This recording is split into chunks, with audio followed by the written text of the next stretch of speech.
So, we've had a couple of weeks of rain, and I thought it would be worth coming out in the forest to see if we can find some mushrooms. It's been a very dry summer, so it's not going to be a great year, I don't think, but this last little rash of rain we've had has brought a few things out. Now, we just bumped into a couple of Polish people picking mushrooms up there. They found some seps and some chanterelles, and lovely talking to them. But this is one of my favourite little mushrooms down here. This is called the Amethyst Deceiver, and you would think with a name like Amethyst Deceiver it would be poisonous, but it's actually it's called Deceiver because its appearance is quite variable. However, it's always this lovely purple colour, and yeah, we've got quite a few of them around here, so I'm going to pick some of those for my lunch.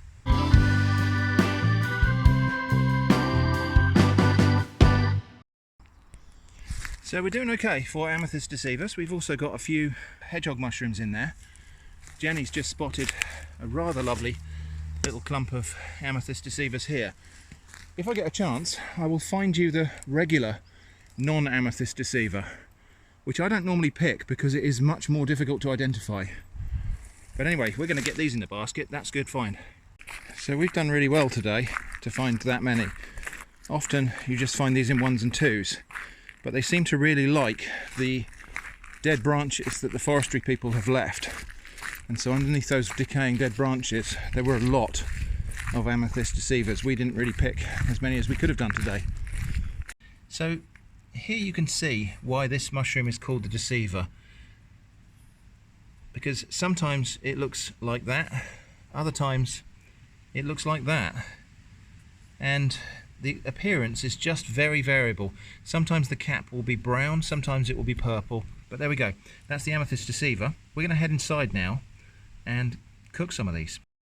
Okay, so up here in the kitchen, we're going to prepare these mushrooms. I'm going to do what I like to do.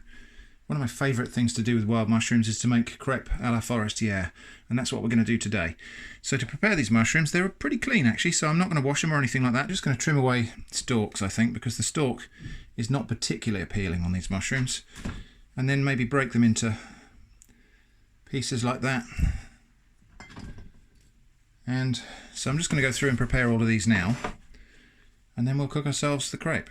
Now, I've heard a lot of people say that this mushroom's not really worth picking. I beg to differ.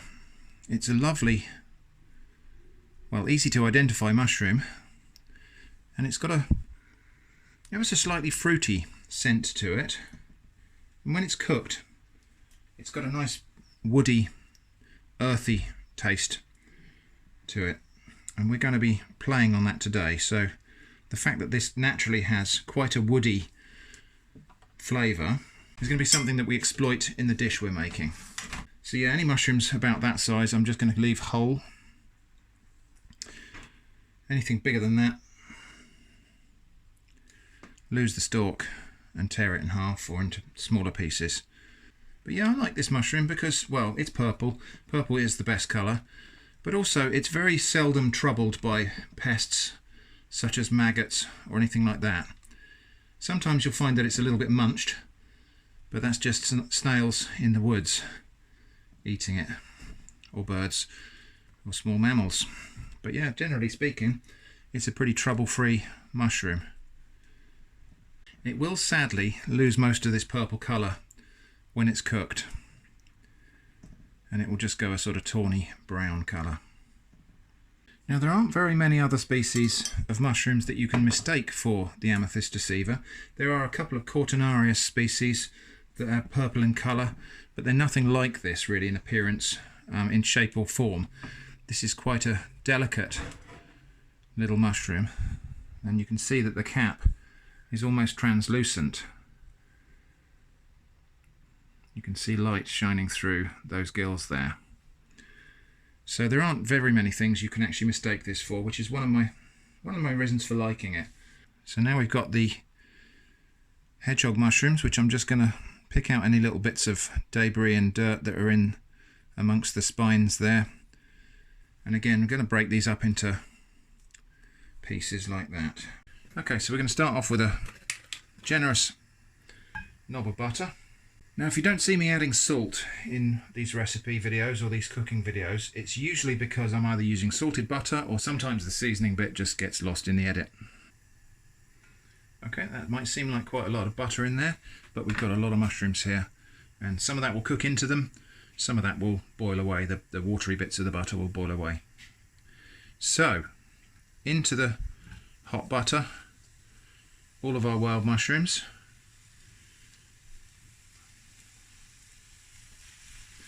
And we're just going to let those sizzle and cook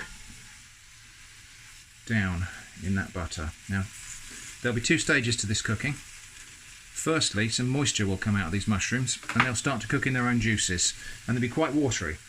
And we need to keep on cooking past that until that water's driven off and we go back to frying again. Now these mushrooms, both of these species have what a perfumer would call a woody note to them. So we're going to work with that today. And so I'm just going to have a little bit of nutmeg in there. And a little bit of black pepper. A little bit of black pepper. Now both of those are kind of woody spices, and that will just help to enhance the woody and earthy notes that we get from these mushrooms. Look at all that juice that's come out of the mushrooms. We've got to keep on cooking until that juice is driven away and we hear a sizzling frying sound. Just going to snip in some chives in there as well to cook alongside the mushrooms, just to give it a little extra dimension of flavour. Look how much volume we've lost in those mushrooms already. They have cooked right down. And we can see that, sadly, the purple colour is starting to disappear on those Amethyst Deceivers. It's a shame, but it's what they do. So while that's cooking, over here we're going to make our crepe mixture. And that's going to be about 2 tablespoons of flour, 1 large egg,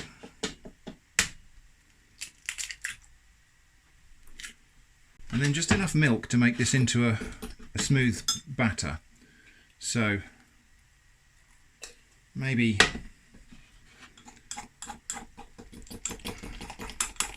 I don't know, half a cup of milk.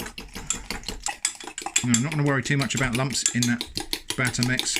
They will cook out as we cook the crepe. That's the consistency I'm looking for. Sort of slightly thickened, creamy texture, but very pourable. I'm just going to leave that while the mushrooms cook, because that will thicken up a little bit as the starch granules in that flour expand a little bit. Okay, now this is important. Now listen for this change.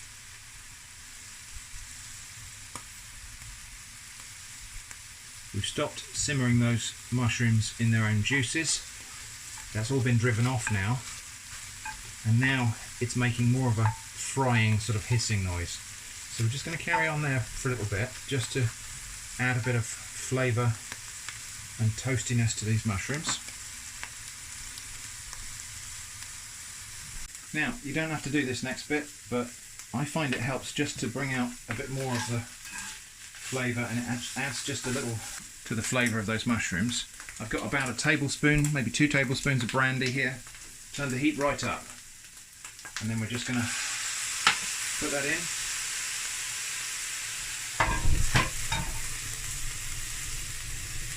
And flame it off.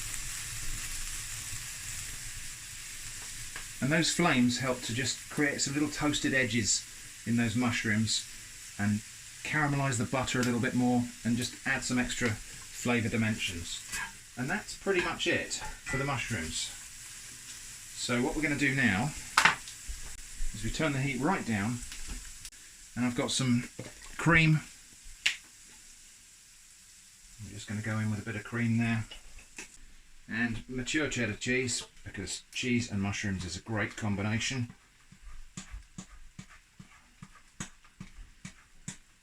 And we're just kind of creating a sauce here in the pan. So just going to work those together until that cheese just melts into that sauce like that. And I might actually stop right there, because as that stands while we're cooking the crepe, that's going to just continue reducing down a little bit. Right, so that's now completely off the heat, and we'll just set that aside while we make our crepe. So just going to use a tiny splash of vegetable oil in the pan for the crepe, probably not much more than a teaspoon, if that. And we'll just spread that around with a silicone brush to get the pan completely coated. Now this is a fairly new non-stick pan, and I do keep a pan separate for pancakes and omelettes, and I use that just for this, and it stays nice and non-stick. And hopefully, because this is a fairly new pan, we'll get a nice clean separation of our crepe. So here's the batter that we made earlier, and as you can see, it has thickened up a little bit while it stood, and that's pretty much exactly what I need. So once we sense that the pan is nice and hot,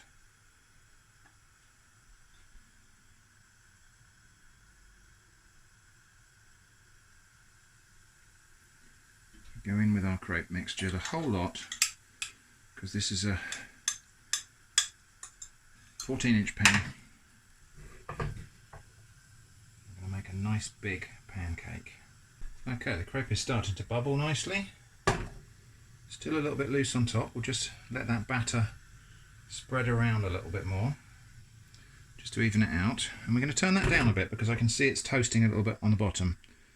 I'll just check we can get underneath it. That's good. It's not sticking to the pan. That's good news. Okay, I think we're just about ready to turn now.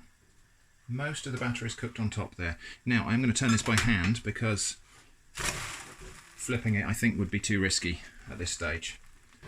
Okay, now we've made a lovely, nice, thick, fluffy pancake there. That's exactly what I hoped for. I'm going to flip it back over because all these little holes there are going to absorb that sauce. So let's see what's happened to our mushrooms. So that sauce, that cheese and cream, look at that, it's made like a fondue sauce for these mushrooms. And so I'm just going to turn the heat right down here now and plonk that on half the crepe, like so. Spread it out a little bit to make it even. And then we're just going to ever so carefully fold that over like that. There we go, and that's done. So let's serve that up now. Okay, so I'm just going to now divide that in half because it's not all for me. So there we are, that's crepe à la forestière, or at least my version of it. Let's have a little taste so I can tell you about these mushrooms and the sauce. So let's get a bit of everything on there. That looks good.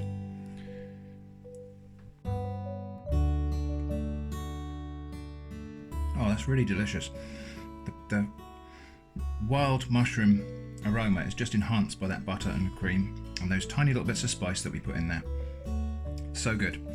So there we go, that's my wild mushroom foraging for today and crepe à la forestière. I hope you enjoyed watching that. Thanks for joining me, and I hope to see you again soon.